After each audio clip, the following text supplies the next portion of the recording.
boat! Without so much as a warning, life hangs in the balance. Human endeavor turns to chaos. And within seconds, nothing will ever be the same. Ever. I'm Ron Pitts, and over the next 30 minutes, you are going to witness some of the most extraordinary video clips in the world. See two Soviet MiG jet fighters collide in midair, and watch as a huge terrorist bomb wreaks destruction in Manchester, England. Here it is, the most intense half hour on television. This is Destroyed in Seconds.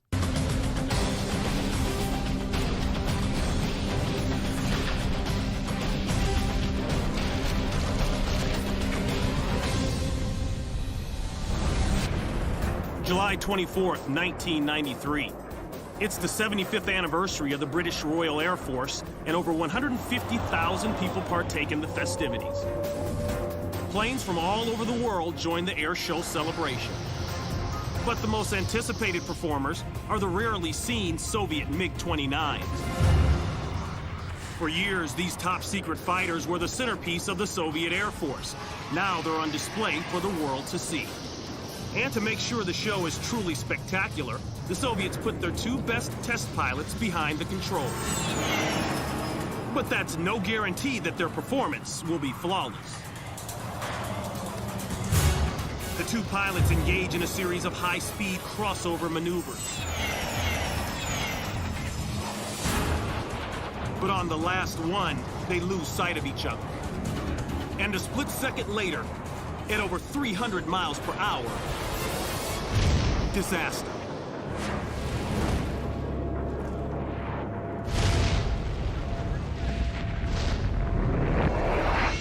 The wing from one plane slices off the cockpit, inches away from the pilot inside.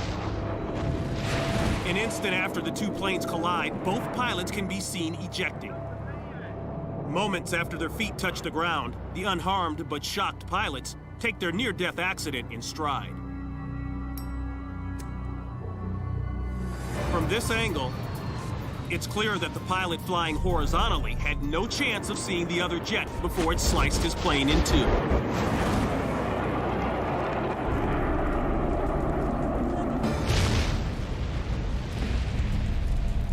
Thanks to procedures implemented prior to the accident, no one on the ground was injured.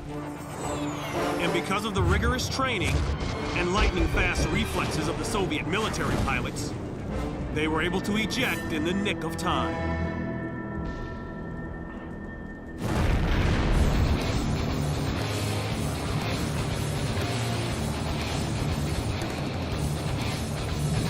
These supercharged top-fuel hydros can cover a quarter mile in under 5 seconds. Today, they're competing in the Firebird Winter Nationals in Chandler, Arizona. Nerve gas. Here comes the first round of top fuel. In the far lane is the clear favorite, and he's rocketed into a decisive lead. But out of nowhere comes veteran racer Sonny Moon. Initially trailing by a wide margin, he pushes it to the limit, crossing the finish line at more than 160 miles per hour. His throttle is stuck at full, and he's no longer the driver. He's a passenger. And this hydro is on a collision course with the lakeshore.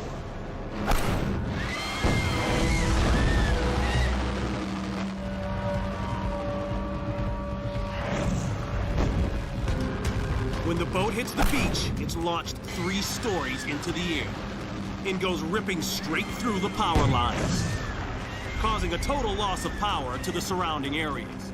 The camera is forced to stop, and the footage ends. Hidden within the boat's massive rooster tail, Sonny bails out a split second before his craft flies out of the water.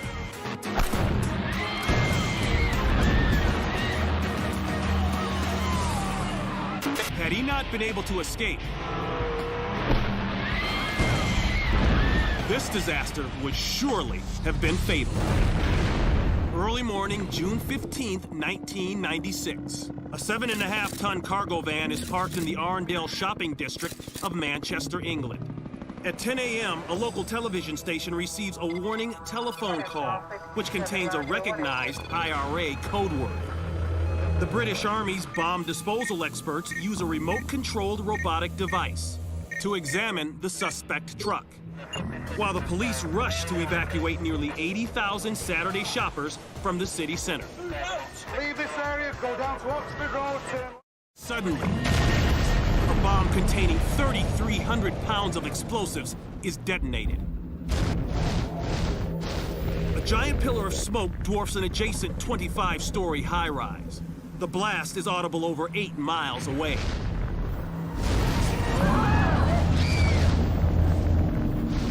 This is the largest IRA bomb ever detonated in Great Britain, and the single largest bomb to go off here since World War II.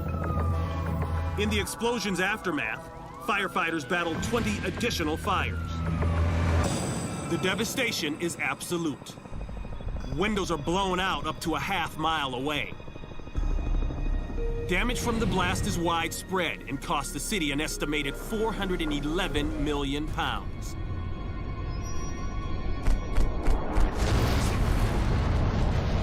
Although no one is killed, 206 people are injured, mostly by flying glass. Area hospitals are flooded with the walking wounded. All told, more than 150,000 square feet of retail space and nearly 90,000 square feet of office space are in need of complete reconstruction. If there's a silver lining to this tragedy, it's this. After the explosion, the center of Manchester undergoes a dramatic rejuvenation, resulting in a city-wide renaissance that generates millions of pounds in revenue. An IRA megabomb reduces a downtown to rubble, and a new thriving city center rises from the ashes. Florence, Oregon, 1970. A dead sperm whale is beached along the shoreline, and local reporter Paul Lindman is on the scene. The Oregon State Highway Division not only had a whale of a problem on its hands, it had a stinking whale of a problem. What to do with one 45-foot, 8-ton whale dead on arrival on the beach near Florence. As the corpse begins to decay, city officials and the highway department are forced to figure out a way to dispose of it. After thoughtful consideration, they reach a consensus. The logic? Create an explosion so big that the whale will be blasted to bits. The remaining pieces will then be carried off by seagulls and crabs. Highway Department worker George Thornton thinks it's a brilliant idea. The only thing is we're not sure just exactly how much explosives it'll take to disintegrate this thing, so the scavengers, seagulls and crabs and whatnot can clean it up. Workers rig the explosives on one side of the whale in hopes to blast it toward the water. Police create a safe zone around the area, and curious onlookers are moved a quarter mile away. 6, 5, 4, 3, 2, 1, ignition. Bits of whale rain across the beach. Then the pieces reach the crowd. Onlookers realize the tiny pieces are not so tiny. Over a quarter mile away, a massive chunk of blubber has flattened the roof of a brand new Cadillac. Thankfully, no one was inside at the time. Back on the beach, it's evident Ignition. that the half-ton of dynamite had little effect. The majority of the whale is still intact, and the highway department is forced to go with Plan B. Bury the carcass in the sand. St. Paul, Minnesota. It's rush hour on Interstate 94. A disabled van on the shoulder of the highway's eastbound lane sits smoldering as authorities direct traffic around it. State Department of Transportation cameras record the scene from 2 angles. What these cameras are about to show catches everyone by surprise.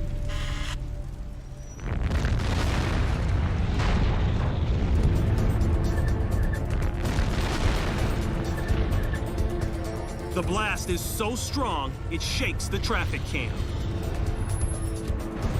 Just as a truck is passing the scene, the blast envelops it. There's a name for explosions like this: BLEVE. It's an acronym for Boiling Liquid Expanding Vapor Explosion. In an automobile, a BLEVE can occur when a gas tank ruptures. Even a tiny hole can cause a loss of pressure, eventually causing a fiery explosion.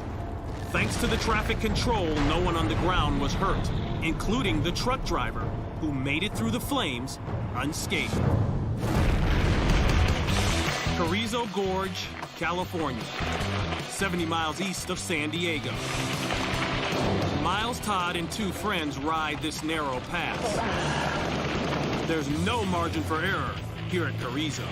That's all done right, guys. One false move, and it's a long way down. As the trail constricts due to fallen rocks and debris, the lead biker has to brake abruptly. Oh, dude. Passage seems impossible. You ain't gonna try it? Look at the penalty for failure, dude. And impossibly dangerous. Okay. Well, the penalty for failure has always been there. Wisely, the cameraman walks ahead, but his friends decide to go for it. That's a hell of a job, Miles. That's a hell of a job. But today, Be careful, that's a hell of a...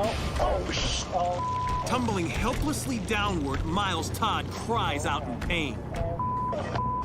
His friends believe that they surely must be watching Miles fall to his death. Loose gravel causes Miles to lose his balance. And here, there's no trail to break his fall, only cliff. He drops about 10 feet and rolls another 140 before coming to a stop. You all right? No, really. Hey, just sit down. 1 minute, Miles, until you know everything's connected. Thanks to his helmet, his water pack, which cushions the blows, and the fact that he falls horizontally rather than head over heels, Miles survives. He walks away with compound fractures to his right hand, a sprained wrist, and multiple lacerations to his legs and face. His bike is fine, but it takes 6 weeks for Miles to heal, and a lot of guts before he'll start tackling trails like this again. That's a hell of a... Be careful, that's a hell of a... Oh my God. Oh, hell. Oh.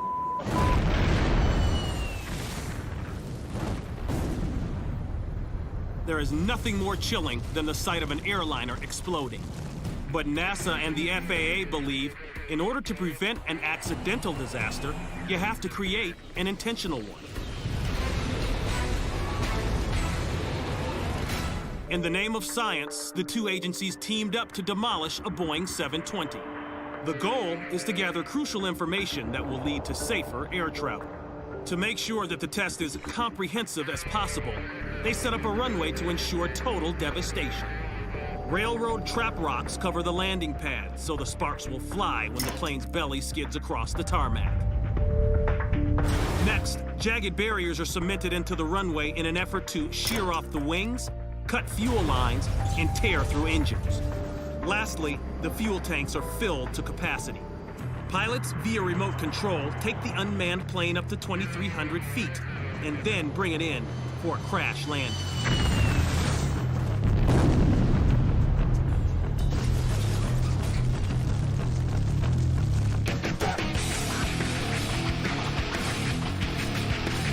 It's obvious there's no intention of lowering the landing gear.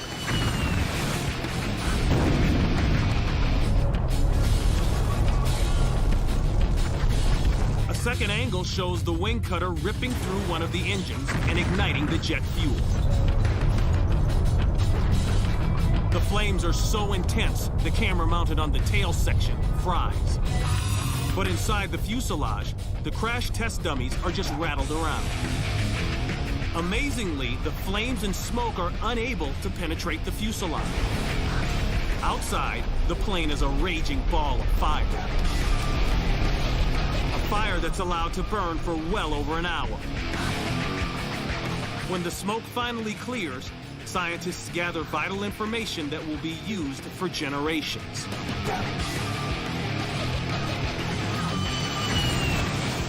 It's because of studies like these that air travel today is one of the safest forms of transportation. In 1945, the United States Army conducts the world's first atomic weapons test.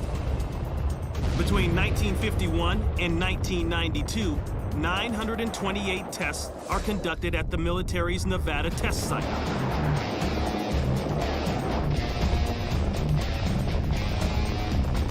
The main purpose of the testing is to develop nuclear weaponry for use against the Soviets.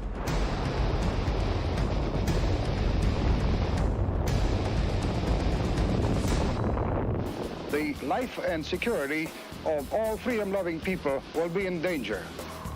5, 4, 3, 2, 1.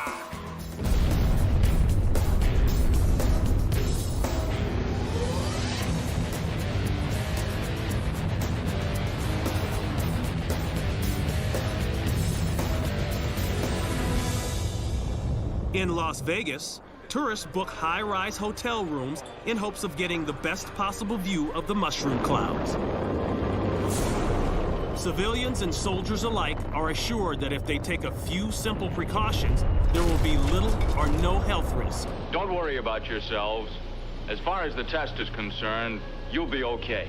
Watched from a safe distance, this explosion is one of the most beautiful sights ever seen by man. One sees a very, very bright light, and then you look up and you see the fireball as it ascends up into the heaven. It's a wonderful sight to behold. It may look wonderful, but there is a catch. If you receive enough gamma radiation to cause sterility or severe sickness, you'll be killed by blast, flying debris, or heat anyway.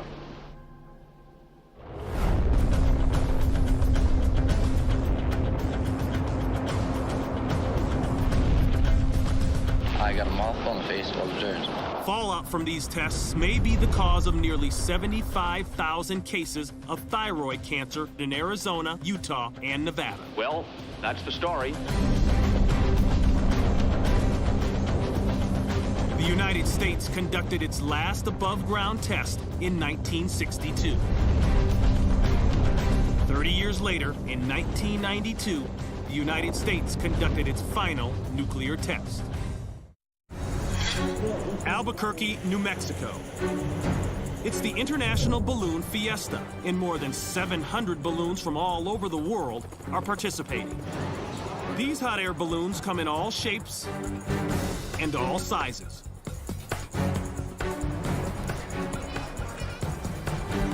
There's smoky out there. This iconic balloon is carrying a pilot and 2 children. As they gain altitude, a sudden gust of wind sends them in the wrong direction. Oh, he hit the tower. The balloon hangs precariously on a 50,000-watt radio tower. The pilot and the 2 children are trapped in the basket. Oh, he tore a hole in him.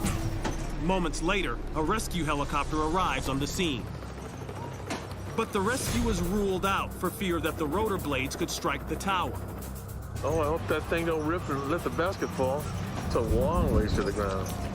As the balloon starts to rip apart, they have no choice but to save themselves. Exposed and with no safety gear, the pilot and the children climb out of the basket and start descending the narrow ladder. No, they're climbing down the tower. They are? Yeah. As they carefully climb down, their lives remain in jeopardy. A loss of balance, a hand slip, or even a slight misstep could send them plummeting 650 feet to the ground. It takes the trio almost an hour to reach the bottom of the tower. Thanks to the quick-thinking balloon pilot, neither of the children were injured in this high-altitude disaster. Oh, he hit the tower. I'm Ron Pitts, and we'll see you next time on Destroyed in Seconds.